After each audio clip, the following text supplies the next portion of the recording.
Bouncing between the walls of the French Quarter, the spellbinding sounds of New Thousand seduce the ears of people strolling by. He's definitely like the most charismatic and enthusiastic and crowd-pleasing performer I've ever worked with. A bewitching bravado that begs those in earshot to break. And I was captivated by his performance, his playing. I felt like it was very evolutionary to the instrument. His canvas, the strings. I recently described myself as an irreverent violinist. But ask Adrian Justanis, the brainchild behind the band New Thousand, what kind of music he plays, and there just isn't a category. I'm a looping artist that incorporates Mediterranean, classical, and blues melodies with hip-hop and house rhythms, and that's about as specific as I could get. That still doesn't quite define the style Justanis has created, bending the boundaries of a classical instrument and warping a diverse landscape of sounds to create his unique musical voice. I'm taking a little bit from Beethoven, I'm taking a little bit from Dr. Dre, I'm taking a little bit from Greek mountain folk musicians, I'm taking a little bit from Jimi Hendrix. Handed his first violin at 6 years old, Justanis was classically trained as a child growing up in Columbus, Ohio, where he got an early start as a teen during events in the Arts District. We would play once a month, and I would live for that energy. I loved it more than any of the show performances that we did. There was just something about people coming there from all walks of life, no stage, there's no separation, anyone can be there.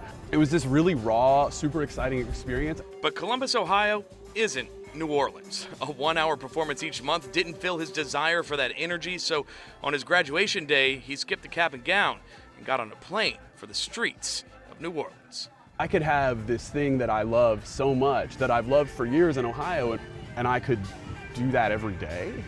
You know, I could do that every day. His thirst for that crowd could finally be quenched on Bourbon and beyond, where his mesmerizing melodies mixed into a collaboration that could take his sound to the next level. I read an article about Adrian before I moved here about being a street musician, and then I did a solo trip here in 2017, and I saw him on the street performing, and I was like, wow, that's super cool. I would love to meet that dude. It wasn't long after Steve Gilliland, an electronic music producer, made the move to New Orleans too, eventually linking up with Justanis and refining their sound.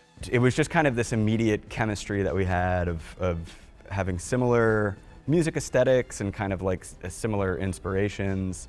And it just really locked in, and so we worked together in the studio recording, and then I started producing for him. A similar story for Mitch Frank, a pianist blindsided by New Thousand's riveting rhythms as well. It completely just stole any other thing in my mind that I wanted to do at the time. I was like, this is the thing.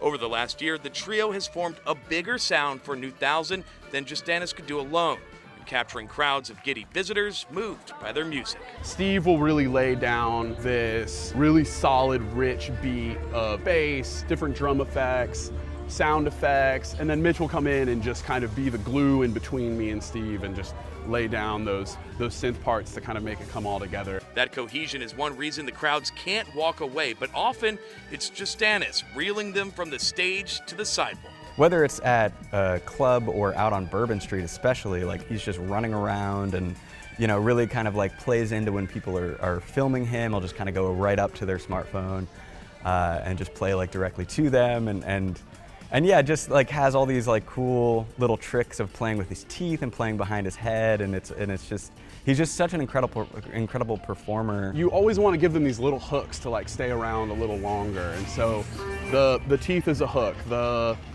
Me playing bass out of my violin is a hook. Smacking the violin is a hook.